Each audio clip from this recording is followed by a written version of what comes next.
রিক্সাওয়ালা সারাদিন কাজ করে, কত টাকাই কামায়? 500 টাকা। সারাদিনে 1 ঘন্টা একটু এখানে সময় দিলাম।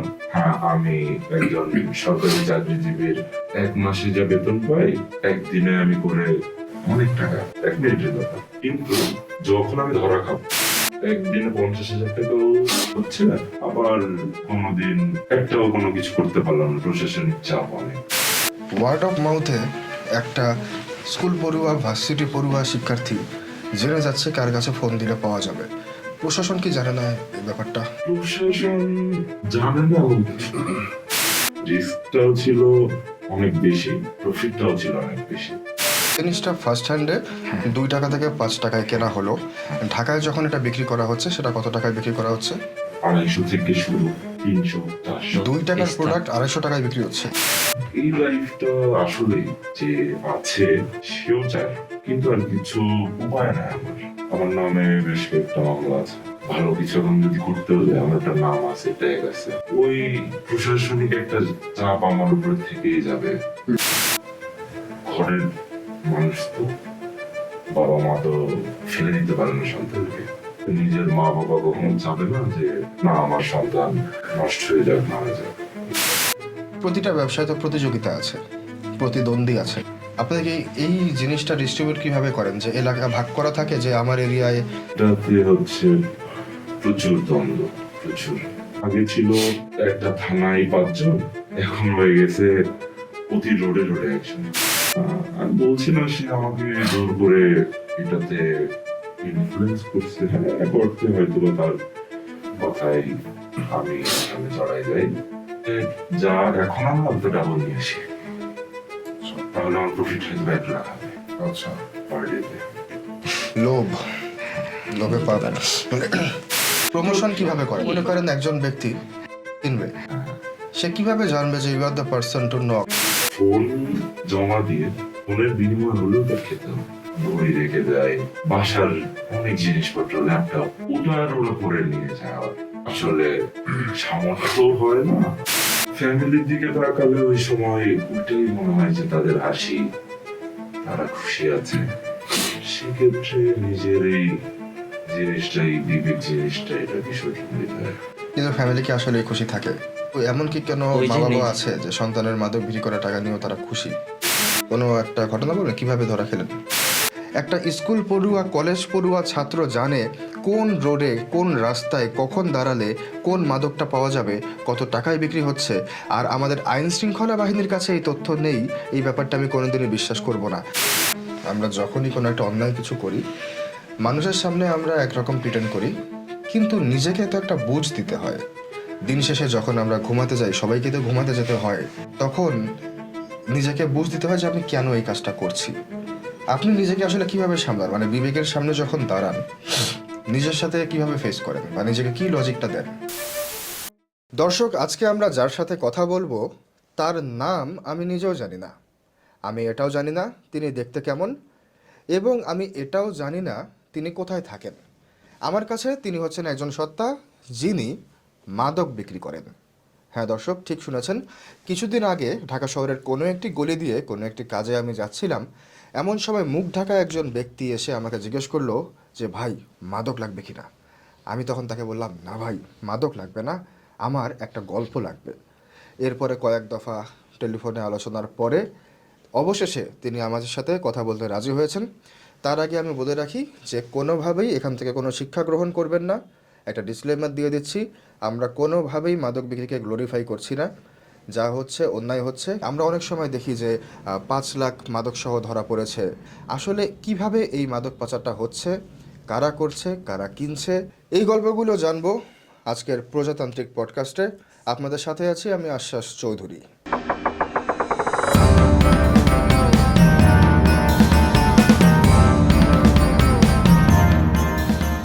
এই কাজটি বৈধ না অবৈধ এই আলোচনাতেই আমি যাব না, এটা নিয়ে কোনো বিতর্কের অবকাশ নেই।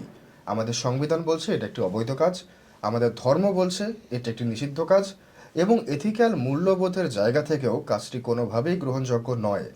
এরপরও কৌতূহল থেকে, এটা তো একটা ব্যবসা, একটি অবৈধ ব্যবসা, কিন্তু ব্যবসা, একটি পণ্য এক জায়গা থেকে কিনে আর এক জায়গায় বিক্রি করা, এই গল্পটা আজকে আমরা জানতে চাইব। আপনার কাছে আমার প্রথম প্রশ্ন এটাই থাকবে যে আপনার বিজনেস স্ট্রাকচারটা আমি জানতে চাই, বিজনেস মডেলটা কীরকম, কোথা থেকে কেনেন, কত টাকা দিয়ে কেনেন এবং ক্যারিং কস্ট কত, এটা বিক্রি কিভাবে করেন, মার্কেটিং কিভাবে করেন এবং আহ, এইটার রিস্ক ফ্যাক্টর বা লস হওয়ার সম্ভাবনা কত, আপনার লাভ কত হয়? প্রথম দিক যখন আমি শুরু করি তখন আসলে আমার এই পথে নতুন আসা ছিল, একবারই মানুষ ছিল না কোনো চেনা জানা এরকম। তখন আমার কেনা পড়তো বেশি আর কি, বেশি টাকা পড়ে যেত। তখন থেকে মায়ানমার থেকে যখন আসে টেকনাফে এক হাত বদল হয়, ওখান থেকে কক্সবাজার আসে, সেখান থেকে ঢাকায় আসে, ঢাকায় এসে আবার তিনটা চারটা এরকম হাত বদল হয়ে আমাদের মতো সাবফিল মানে ছোটখাটো ঠিকাদের কাছে আসে। তো সেক্ষেত্রে যদি বলেন এটার উৎপত্তি থেকে, উৎপত্তিতে এটার দাম একবারে নগদ। ধরেন এক একটা পিলের দাম হয় 5 টাকা, 5 টাকা। কক্সবাজারে যিনি হ্যাঁ। ফার্স্ট হ্যান্ড বাই করছেন, না, না, না, এটা হচ্ছে মায়ানমার থেকে যখন আসে, মিয়ানমার থেকে যখন আসে তখন পার তখন হ্যাঁ, 2 টাকা থেকে 5 টাকা বেশি হলে, সেটা যখন কক্সবাজার পর্যন্ত আসে অনেক বাধা আগে বিপত্তি। জানি যে জিনিসটা ফার্স্ট হ্যান্ডে 2 টাকা থেকে 5 টাকায় কেনা হলো, ঢাকায় যখন এটা বিক্রি করা হচ্ছে সেটা কত টাকায় বিক্রি করা হচ্ছে? এখনকার বাজার অনুযায়ী 250 থেকে শুরু, 300, 400। 2 টাকার প্রোডাক্ট 250 টাকায় বিক্রি হচ্ছে। এক ধাপে এটার দাম 10 গুণ বেড়ে যায়, কারণ কক্সবাজার পর্যন্ত। ওখানে আসলে আপনার 40 টাকা, 50 টাকা এরকম।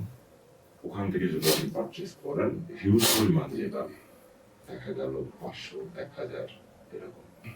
আমি ফার্স্টে যখন পরিচয় হই একজনের মাধ্যমে অবশ্যই, তখন কক্সবাজার থেকে তখন রুটটা ছিল ডিরেক্ট চ্যানেল, যেটা সেখানে আপনার রিস্কটাও ছিল অনেক বেশি, প্রফিটটাও ছিল অনেক বেশি। তখন প্রফিট মার্জিন চিন্তা করতে পারে যদি আমি আনতে পারতাম, শুধুমাত্র ওখান থেকে আমি 60 টাকা করে কিনে আনার জন্য একটা 10,000 থেকে 50,000 এরকম কস্ট দিতে হইতো। এটা কত পিস এটার উপর ডিপেন্ড করে। সেক্ষেত্রে যে ক্যারি করবে তাকে 10,000 থেকে শুরু করে 50,000 টাকাও দিতে হইতো এরকম। আচ্ছা, কক্সবাজার থেকে সেটা ঢাকা। হ্যাঁ সেক্ষেত্রে আমার রেট পড়তো কিন্তু ওই 60 টাকায়। আচ্ছা, 60 টাকা করে ওখান থেকে কিনতাম, এখানে পৌঁছাই দেওয়ার জন্য 60,000 টাকা এক্সট্রা দিতে হতো। আচ্ছা। সেটাতে রিস্ক ছিল একদম আপনার নিজেরটাই, যা যদি আসে তাহলে প্রফিটটাও আপনি, লাভটাও করবেন কিন্তু এই জায়গায় 5 গুণ। কিন্তু আপনি যদি আপনার যদি না আসে তাহলে আপনার সব শেষ। পেমেন্ট তো সব অ্যাডভান্স সব করতে শেষ। হয়। হ্যাঁ, হ্যাঁ, এখানে কোনো বাকির কিছু নেই। আচ্ছা, সব বাকিটা ওকে। মাদক চলে না।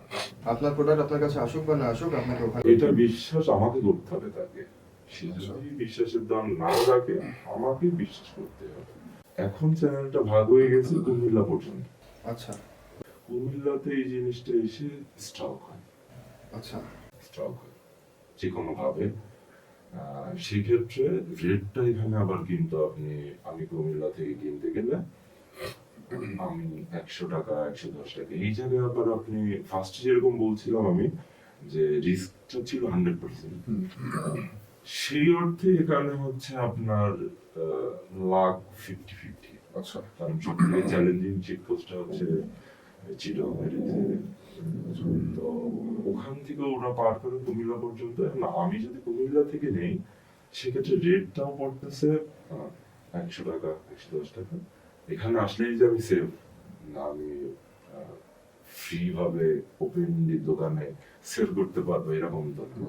এখানে আসার পরেও কিন্তু সেই অর্থে মানুষ তো চিন্তা করে যে না, 100 টাকা দিয়ে কিনতেছে, সারাদিনে একজন রিক্সাওয়ালা সারাদিন কাজ করে কত টাকাই কামায়, 500 টাকা।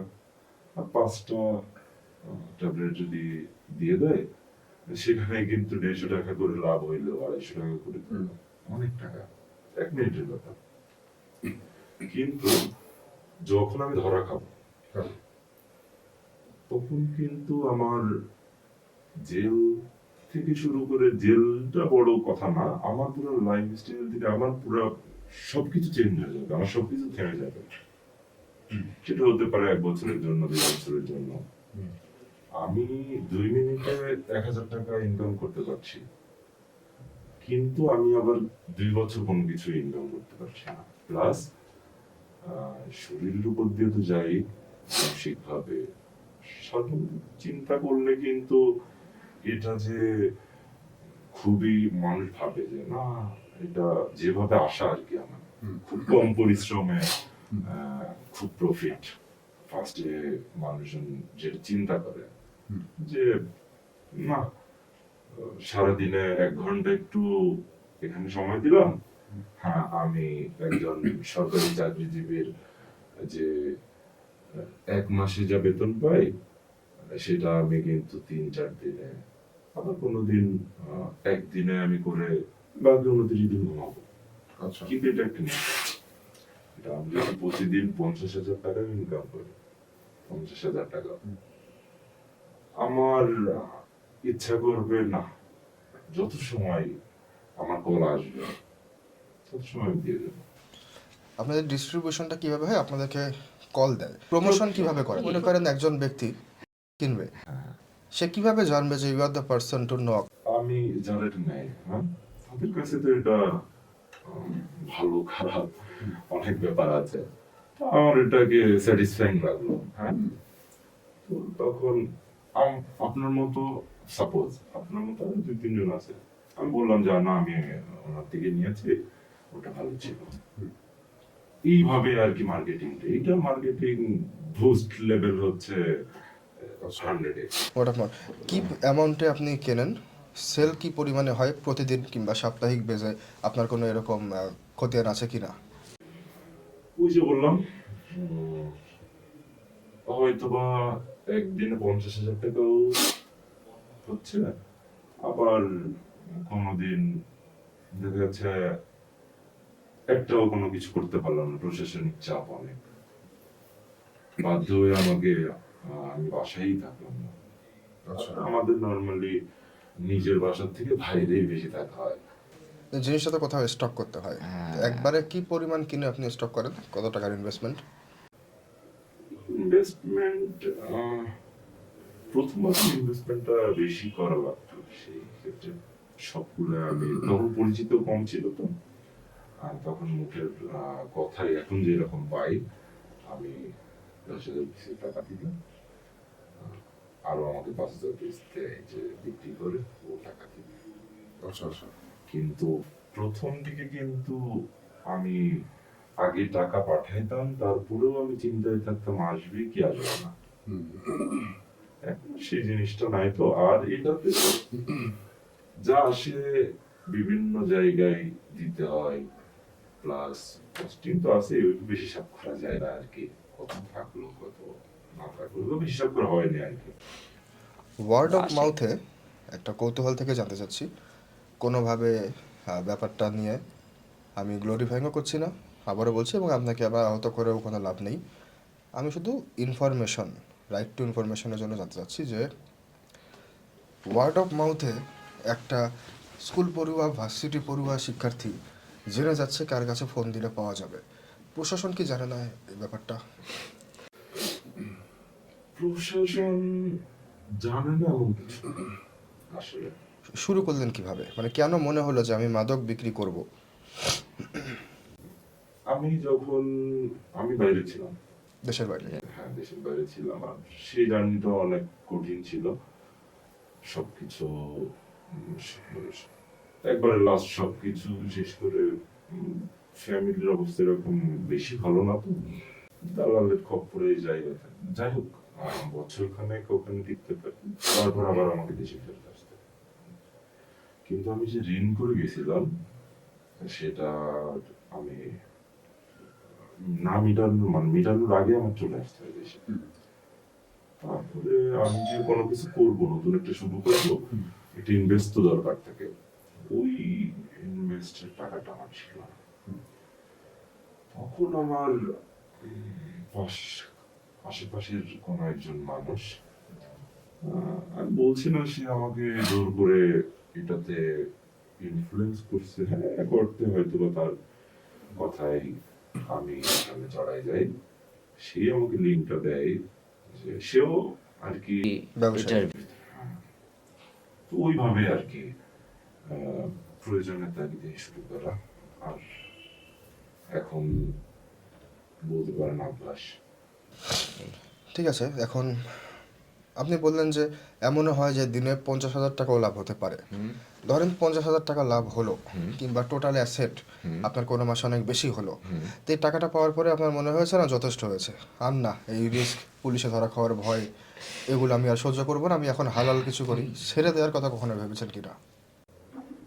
আসলে কি হয়েছে, 50,000 টাকা আমি যখন করলাম তখন আমার ভিতরে এরকম নিড তৈরি হলো যে আমি তাহলে যা এখন আনলাম তো ডাবল নিয়ে আসি, তাহলে আমার প্রফিট হয়তো 1 লাখ হবে আচ্ছা পার ডেতে।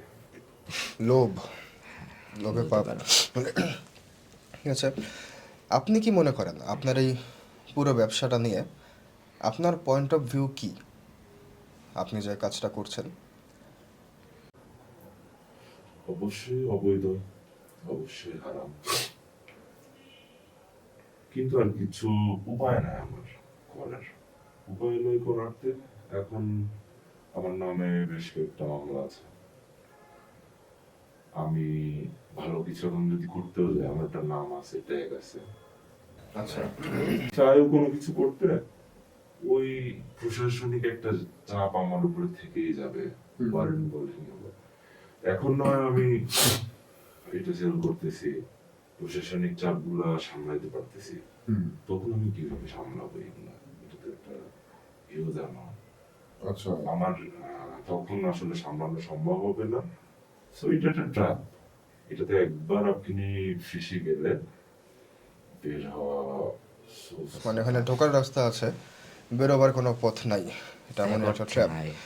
আমরা অবশ্যই আমরা ডিমোটিভেট করছি যারা এই পডকাস্টটা এই মুহূর্তে দেখছেন, আমরা অবশ্যই ডিমোটিভেট করছি যে কোনোভাবেই ব্যাপারটাকে কিন্তু আমরা গ্লোরিফাই করছি না, এবং কোনোভাবে কখনো চিন্তাতেও আনবেন না, আমি দর্শকদেরকে বলতে চাই, কোনোভাবে কখনো চিন্তাতেও আনবেন না যে এরকম কোনো কাজ আপনারা করতে পারেন, বা এটা সহজ বা চাকচিক্য, যেটা আমরা বারবারই বলছি। উনিও বারবার বলছে যে যে কোনো মুহূর্তে ধরা খাওয়ার ভয়, এবং দিস ইজ আ ট্র্যাপ। বারবার উনি কয়েক দফা এই কথাটা রিপিট করেছেন যে এটা একটা ট্র্যাপ, এখানে ঢোকার রাস্তা আছে, বেরোবার কোনো রাস্তা নেই। যাই হোক, আমরা আরও কিছু কথা শুনতে চাই যে আপনার কি অনুমান বা আপনার কি ধারণা যে গল্পের শেষটা কীরকম হবে আপনার? চাই তো অবশ্যই ভালো কিছু করে সুন্দর মতো চলতে ফিরতে, এখনো চলি ফিরি, কিন্তু এই লাইফটা আসলে যে আছে সেও চায় না।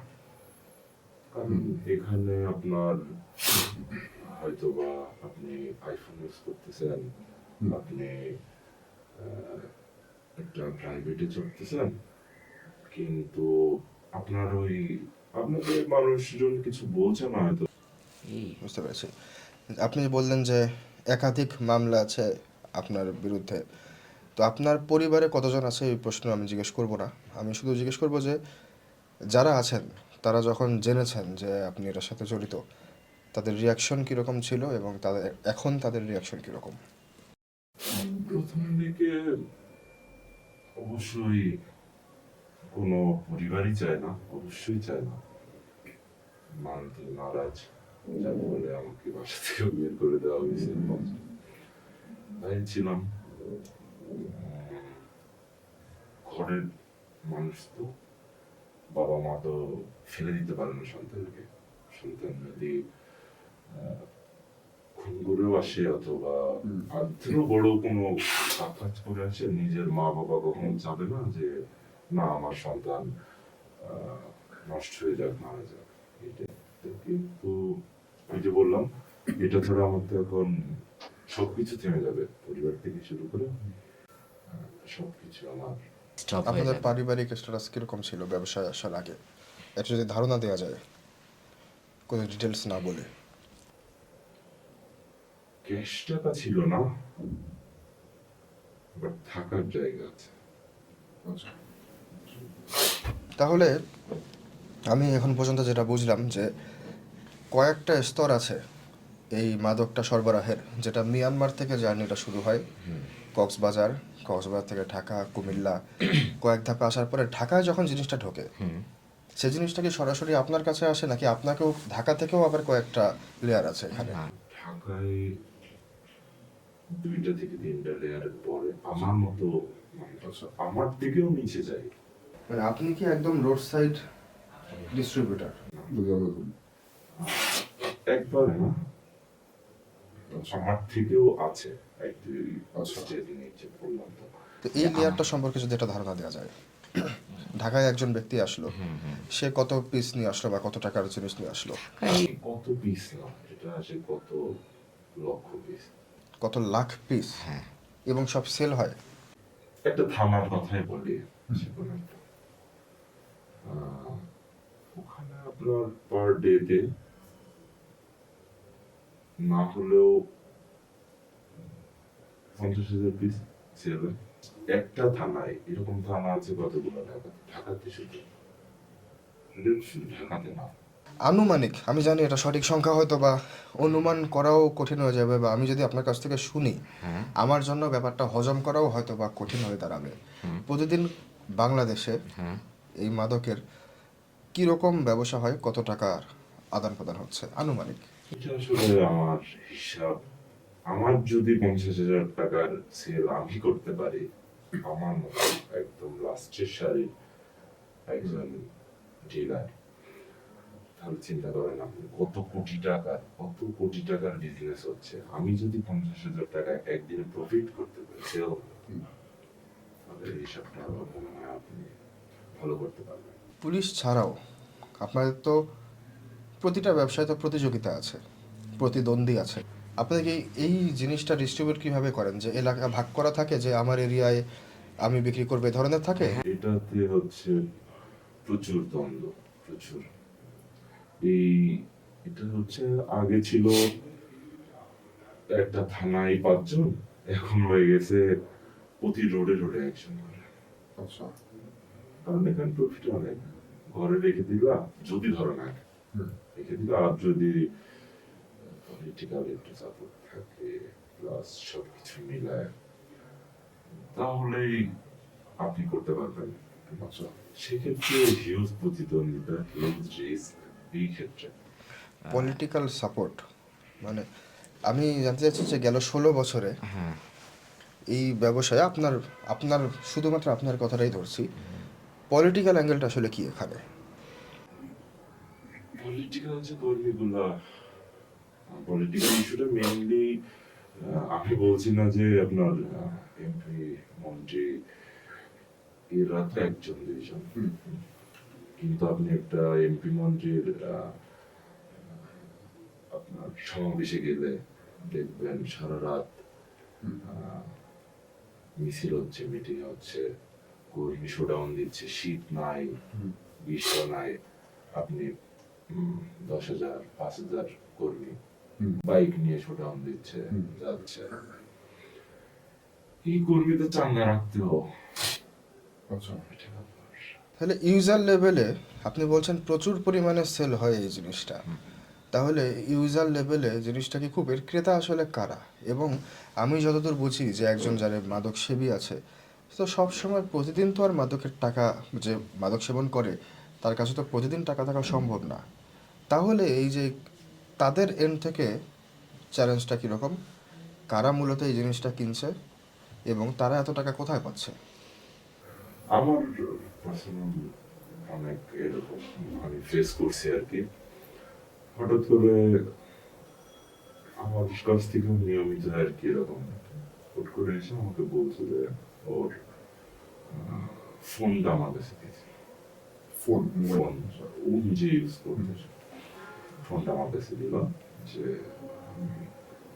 পরশু দিন অথবা 2 দিন পরে অথবা 3 দিন পরে ফোনটা নিয়ে যাবো, আমার একটু কিছু প্রবলেমের ভিতর দিয়ে যাচ্ছি, আমার জিনিস এরকম ফোন রেখে যাচ্ছে।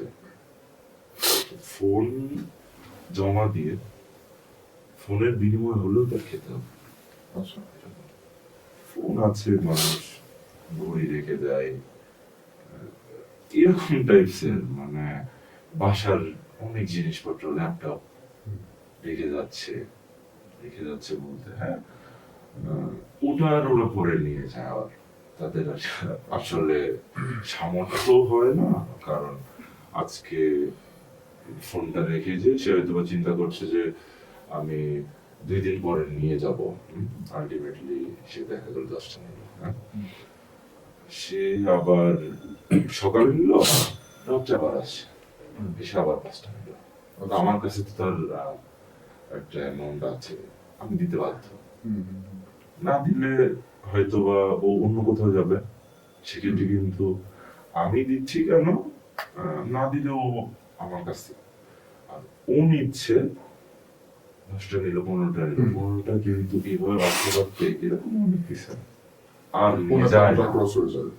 ফোনের দাম ক্রস হয় না অনেক সময় 2,000, 3,000, 4,000 টাকার বিনিময়ে 10,000, 12,000 টাকা জিনিস রেখে আচ্ছা আর নিতে পারছে না, নেওয়ার আচ্ছা। ক্যাপাবিলিটি তার নাই, সামর্থ্য হচ্ছে না, ও আর আসছেও না।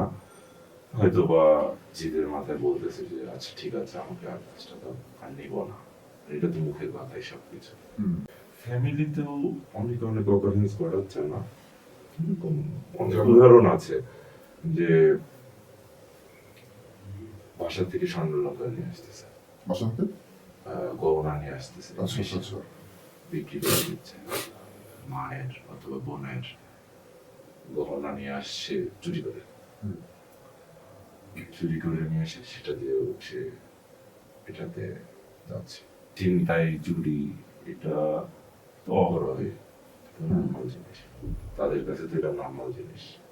শেষ করে ফেলবো তার আগে একটা কথাই জানতে চাচ্ছি যে যদি সুযোগ থাকে অতীতে ফিরে গিয়ে জীবনটা অন্যরকম করার, তাহলে করতেন কিনা, বা মাঝে মধ্যে ভাবেন কিনা যে না আসলে ভুল করেছি, আবার অতীতে ফিরে যেতে পারলে ভালো হতো, নাকি আপনার মনে হয় যে চোখ বন্ধ করে করতাম, আচ্ছা কিন্তু ওই যে একটা কিন্তু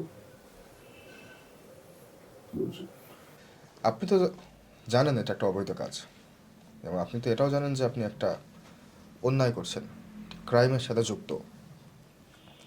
এরপরও আমি আমার ব্যক্তিগত অভিজ্ঞতা থেকে যতদূর দেখেছি যে আমরা যখনই একটা ক্রাইম করি, আমরা যখনই কোনো একটা অন্যায় কিছু করি, মানুষের সামনে আমরা একরকম প্রিটেন্ড করি, কিন্তু নিজেকে তো একটা বুঝ দিতে হয়। দিন শেষে যখন আমরা ঘুমাতে যাই, সবাইকে তো ঘুমাতে যেতে হয়, এরকম যখন বিছানায় আমরা শুই, জীবনটাকে নিয়ে একটা রিওয়াইন্ড দেই, তখন নিজেকে বুঝ দিতে হয় যে আমি কেন এই কাজটা করছি। আপনি নিজেকে আসলে কিভাবে সামলান, মানে বিবেকের সামনে যখন দাঁড়ান নিজের সাথে কিভাবে ফেস করেন, বা নিজেকে কি লজিকটা দেন? ফ্যামিলির দিকে তাকালে ওই সময় ওইটাই মনে হয় যে তাদের হাসি, তারা খুশি আছে। সেক্ষেত্রে নিজের এই জিনিসটাই, বিবেক জিনিসটা, এটা বিসর্জন দিতে হয়। কিন্তু ফ্যামিলি কি আসলে খুশি থাকে? মাদক বিক্রি করার টাকায় কি তারা, মানে কোনো না কোনোভাবে, আপনি একটু আগে বলছিলেন যে বাবা মা ফেলে দিতে পারে না বলে একসাথে রেখেছে, কিন্তু এমন কি কেন মা বাবা আছে যে সন্তানের মাদক বিক্রি করার টাকা নিয়েও তারা খুশি? ওই যে নিজেকে বুঝতেই যে না, তারা তো ভালো মতো চলতে পারছে, তাদের মনের ভিতরে তো যেতে পারে না, ওইভাবে অত সময় সুযোগ হয়ে ওঠে না। নিজেকে সান্ত্বনা দেওয়ার জন্য আর কি চিন্তা করি, বলি যে না, চলে যাচ্ছে তো। এই আর কি। ধরা পড়ার গল্পটা কি বলবেন আমাদেরকে? কয়বার অ্যারেস্ট হয়েছিলেন এবং কিভাবে ছাড়া পেলেন? অনেক 6-7 বার। কোনো একটা ঘটনা বলবেন কিভাবে ধরা খেলেন? বাসা থেকে নিয়ে গেছে বাসা থেকে নিয়ে গেছে, তা কিভাবে ট্র্যাক করছিল আপনাকে? ইনফরমেশন, হয়েছে আপনি বললেন যে এই ব্যবসার প্রতিদ্বন্দ্বিতা। আচ্ছা আচ্ছা। এছাড়া হাতে নাতে ধরা খাওয়ার ঘটনা কি? হ্যাঁ, হয়েছে একবার, 2বার। এটা তো খুবই হাইলি রিস্কি বিজনেস। অবশ্যই। অসংখ্য ধন্যবাদ আমাদের সাথে কথা বলার জন্য। আমাদের আশা থাকবে যে দ্রুত এখান থেকে বেরিয়ে আসুন, যারা যারা আছে তারাও এখান থেকে বেরিয়ে আসুক, এই অনুরোধ থাকবে আপনার প্রতিও। ধন্যবাদ। আমাদের সাথে কথা বলার জন্য। আমরা দীর্ঘ সময় কথা বললাম। কথা বলে আমি আবারও আপনাদেরকে ডিসক্লেমার দিচ্ছি, কোনো রকম শিক্ষা গ্রহণ করবেন না। এইখান থেকে শেখার একটা জিনিসই আছে, ইটস আ ট্র্যাপ। যদি আপনি এখানে নামেন, ইউ উইল ডাই। আর যদি বেঁচেও থাকেন, সে জীবন হবে মানে মৃত্যু চেয়েও ভয়ঙ্কর আসলে। তবে আমি আরও একটি অ্যাঙ্গেল এখানে বুঝলাম, আমাদের একটি চারিত্রিক বৈশিষ্ট্য হচ্ছে বাসায় দেয়ালের প্লাস্টার যখন খসে পড়ে, আমরা প্লাস্টার ঠিক না করে তার উপরে রং বদলে দেই, দেখতে যাতে একটু কম খারাপ লাগে। আমার কাছে মনে হয়েছে বাংলাদেশে মাদক বিক্রিটাও আসলে প্লাস্টার করার মতনই। একটা স্কুল পড়ুয়া কলেজ পড়ুয়া ছাত্র জানে কোন রোডে কোন রাস্তায় কখন দাঁড়ালে কোন মাদকটা পাওয়া যাবে, কত টাকায় বিক্রি হচ্ছে। আর আমাদের আইন শৃঙ্খলা বাহিনীর কাছে এই তথ্য নেই, এই ব্যাপারটা আমি কোনোদিনই বিশ্বাস করব না। ঢাকা শহরের কোথায় মাদক বিক্রি হচ্ছে, কে মাদক বিক্রি করছে, আমার ধারণা আইন শৃঙ্খলা বাহিনী এমনকি সরকারও খুব ভালো জানেন। এরপরও 50 বছরেও দেশ থেকে কেন মাদক বিলুপ্ত হয়ে যায়নি প্রশ্ন রেখে গেলাম। এবং কেন এখন পর্যন্ত খোলা আকাশের নিচে বিক্রি হচ্ছে এই মাদক, আপনারাই ভালো বুঝবেন। আপনাদের সাথে একটি প্রজাতান্ত্রিক পডকাস্টে এতক্ষণ ছিলাম আমি আশ্বাস চৌধুরী। আমাদের পরবর্তী শোগুলো এরকম আরও অনেক ইন্টারভিউস হবে। যদি আপনি শুনতে চান তাহলে আমাদেরকে সাবস্ক্রাইব করুন, ফলো দিন। ধন্যবাদ আমাদের সাথে থাকার জন্য।